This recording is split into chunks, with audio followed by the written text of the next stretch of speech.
Hi, so my name is Piyush Kaushik. I'm an advocate by profession and I've got a serious background in finance. I have mutual fund distributors license from SEBI and I'm also a CS professional student.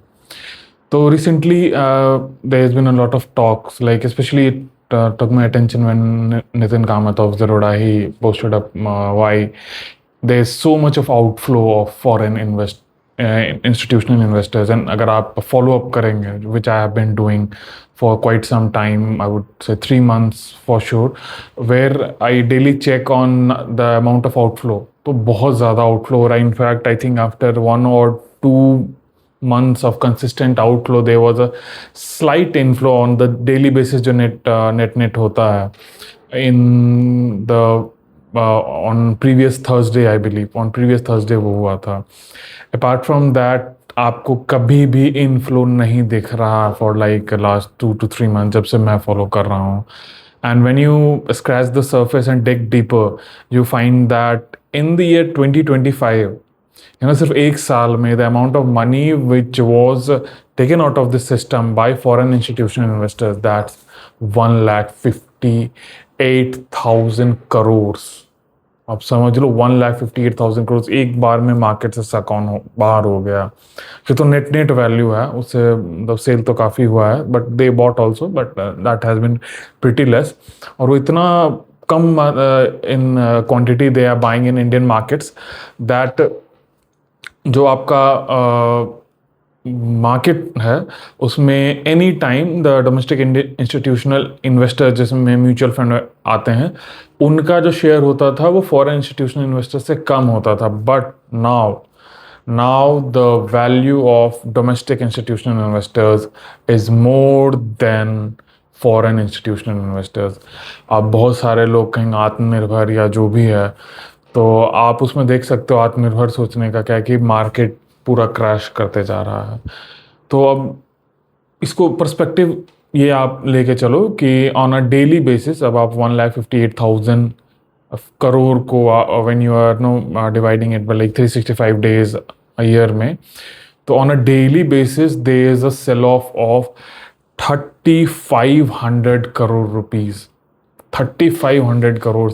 और जो India का SIP book है that's 1,000 crore rupees. तो the like बहुत ज़्यादा sale of हो रहा है. Like we are able to pump in 1,000 crore rupees a month of day and they take out 3,500 crore rupees a day का मार्केट से बाहर जा रहा है. तो मैं तो आप ये सोच लो कि पूरा जो NSE का लिस्टेड है that has gone down like 16 to 17% shrink हो गया मार्केट कैपिटलाइजेशन पूरे अपने NSE BSE पे जो लिस्टेड कंपनीज हैं. तो क्यों हो रहा है उसके पीछे कुछ तो रीज़न होगा. तो इसका जो मैंने I did my own analysis and I found out कि टोटल 8 रीज़न होते हैं. उसमें से जो सबसे basic and which triggered somewhat in this very starting was yen carry forward trade. तो what is this yen carry forward trade? तो क्या होता है, जापानीज गवर्नमेंट बॉन्ड जो होते थे which use to be issued और बहुत सस्ते रेट पर पीपल इन्वेस्टर्स और ट्रेडर्स जो होते थे they used to borrow from Japan. Yen में वो बोरो करते थे. They used to convert in whichever currency they wanted to invest in. It might be US dollars, Chinese yuan, Indian rupees और बहुत सारे स्पेशली इंडियन रुपीज़ में वो काफ़ी इन्वेस्टमेंट करते थे. वहाँ से काफ़ी क्योंकि जापानीज गवर्नमेंट बॉन्ड्स के जो यील्ड थे बहुत कम थे, इंटरेस्ट रेट जो था वो बहुत कम था. They used to borrow from that place. Then वो इंडियन मार्केट में उसको कन्वर्ट करके कमाते थे पैसा. They used to pay the interest and everything was happy. And then somewhat in 2025 starting first quarter जो जापानीज गवर्नमेंट बॉन्ड यील्ड था वो बढ़ने लग गया, बिकॉज ऑफ विच अब इंटरेस्ट इतना ज़्यादा हो रहा है और आप जो यहाँ से प्रॉफिट कमा रहे हो वो इंटरेस्ट के पोर्शन को कवर नहीं कर पा रहा है या फिर मार्जिन इतना कम है कि रिस्क लोग लेना नहीं चाह रहे हैं. So people started to sell off. The foreign institutional investors started to sell off और like there is no tomorrow, ताकि वहाँ पे वो जापान में अपना जो उन्होंने पैसा वहाँ से उठाया है उसको वो वापस पे ऑफ कर सकें. तो ये सबसे पहला था. दूसरा ऑफ कोर्स US टैरिफ लग गया है, तो उस कारण से बहुत सारे इंस्टीट्यूशनल इन्वेस्टर्स उनको लगता पता नहीं क्या होगा. एंड ट्रम्प भाई साहब के कारण बहुत ज़्यादा मतलब एक मतलब जो है ना ग्लोबलाइजेशन ऑफ इकोनॉमी, तो ग्लोबलाइजेशन ऑफ इकोनॉमी का एक ड्रॉबैक ये था कि बहुत ज़्यादा टैरिफ लग रहा है, और इंडिया का बहुत बड़ा मार्केट है यूएस आईटी। जो इंडिया की इकोनॉमी के ग्रोथ का सबसे बड़ा रीज़न था आईटी एक्सपोर्ट्स, वो यूएस के थ्रू ही होता है, and that has collapsed overall some point. और उसी से रिलेटेड फिर दूसरा भी आ जाता है कि इंडिया में आप अब मतलब लिस्टेड कंपनी कोई, I don't know who have invested in AI heavily, जिन्होंने एआई के फील्ड में कुछ काम किया, because foreign investors they are ready to take risk, but क्या उनको फ्यूचर में दिखना चाहिए। एंड मोस्ट ऑफ जो इंडियाज़ के स्टार्टअप हैं, दैट्स लाइक जोमेटो है, ब्लिंकिट है, उबर है, that is capitalizing on India's cheap labour. कि क्या भाई, तो आप बाहर नहीं निकल सकते, आपके घर पे आके सामान 2 मिनट में पहुंचा दें, 10 मिनट में, जो भी लाइक हर अपने अपने प्लेटफॉर्म का अलग अलग उनका रिक्वायरमेंट्स है। तो वो एक बहुत बड़ा इशू हो गया कि there is no AI company for them to invest. और जो भी यूएस की कंपनीज हैं, जैसे एप्पल हो गया, एनवीडिया हो गया, गूगल हो गया, जो पूरा मफांग है, दे हैव इन्वेस्टेड हेवली। और जो उन्होंने इन्वेस्ट किया उसके कारण क्लाउड हो गया, जेमिनाई हो गया, काफ़ी सारे मतलब प्रोडक्ट्स आ रहे हैं यूएस से एआई से रिलेटेड, और फ्यूचर एआई का ही है। तो उस कारण से भी काफ़ी सारे फॉरेन इन्वेस्टर्स के मन में एक डर था कि इंडिया में प्रॉपर इनोवेशन नहीं हो रहा है आईटी के सेक्टर में, और आईटी में काफ़ी पैसा उन लोगों ने लगा रखा है काफ़ी समय से, तो उस कारण से भी काफ़ी पैसा निकला।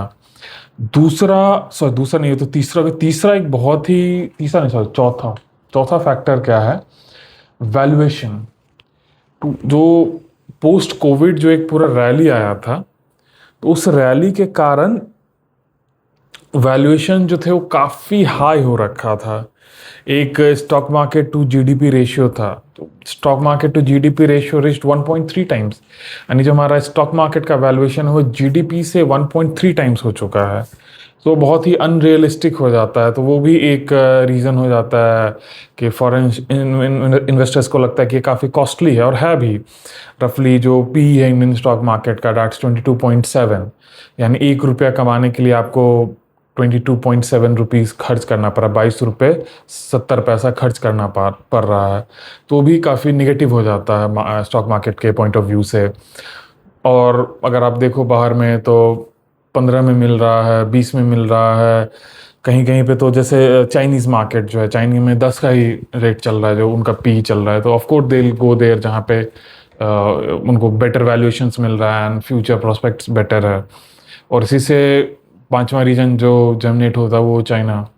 चाइना में काफ़ी स्टिमुलस पैकेजेस उन्होंने गवर्नमेंट के साइड से निकला है, तो which has led to their local consumption demand economy, और उसको ही कैटर करते हुए they have again went ahead and जो उन्होंने इन्वेस्टमेंट किया एआई में, that has started to give result.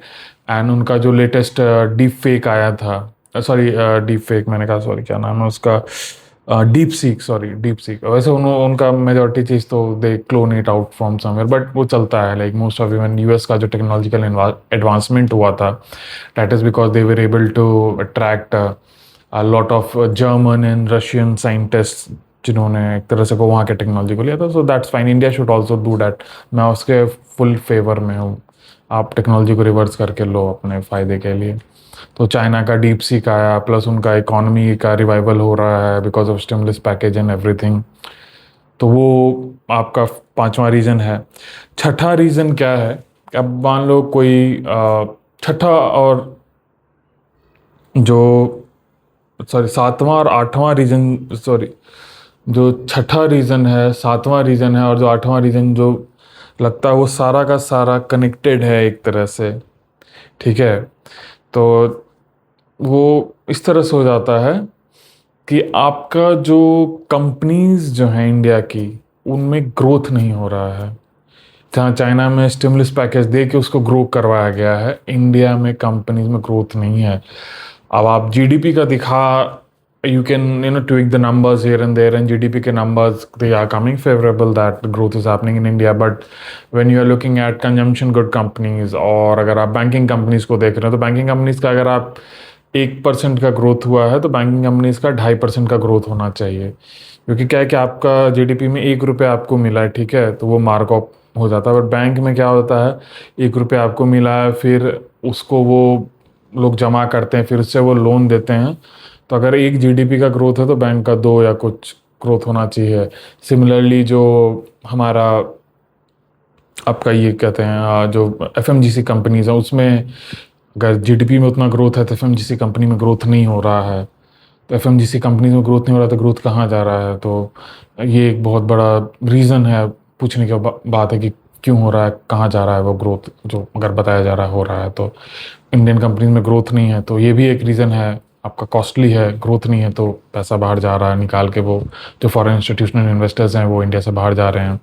उसके पार्ट एक और उसी में रीज़न क्या होता है कि अब इंडिया का रुपी जो है वो गिरते जा रहा है, एंड रफली 5 to 7% yearly depreciation. In fact last year वो 10% के आसपास डिप्रिशिएट हो गया है।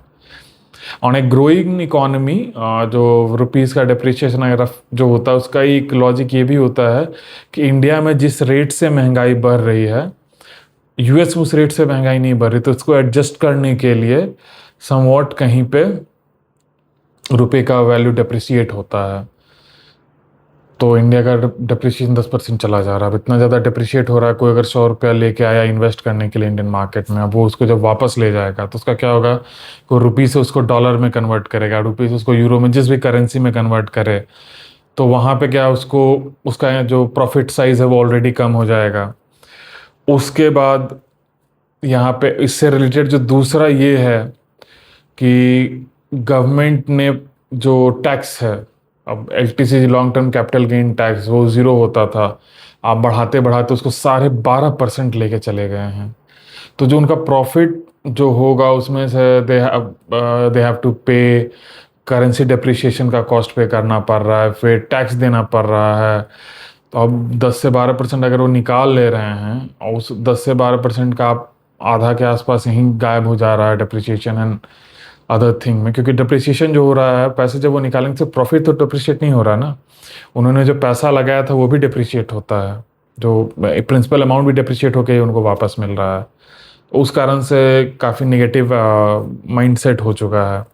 तो इसका गवर्नमेंट को ये ट्राई करना चाहिए कि थोड़ा सा राहत दिया जाए टैक्सेशन में, एंड ओवरऑल वर्ल्ड इकोनॉमी का जो हाल है so, and somewhat government should instead of going for an infrastructure led growth, consumption led growth को बढ़ावा दें। एंड क्योंकि जब कंजम्पशन होगा तो already companies they are going to invest, उनको जब प्रॉफिट दिख रहा होगा, उसके बिना वो नहीं करेंगे। तो I don't know till when companies are gonna revive, but hopefully happen soon, क्योंकि बहुत लोगों का पैसा लगा हुआ, मेरा खुद का लगा हुआ, और लाइक डेली सुबह आप उठते हो और देयर इज लाइक 3%, 4%, 2%, 3% है, जितने का भी 2% 1% का वो लॉस देखते देखते it feels really bad, like really bad.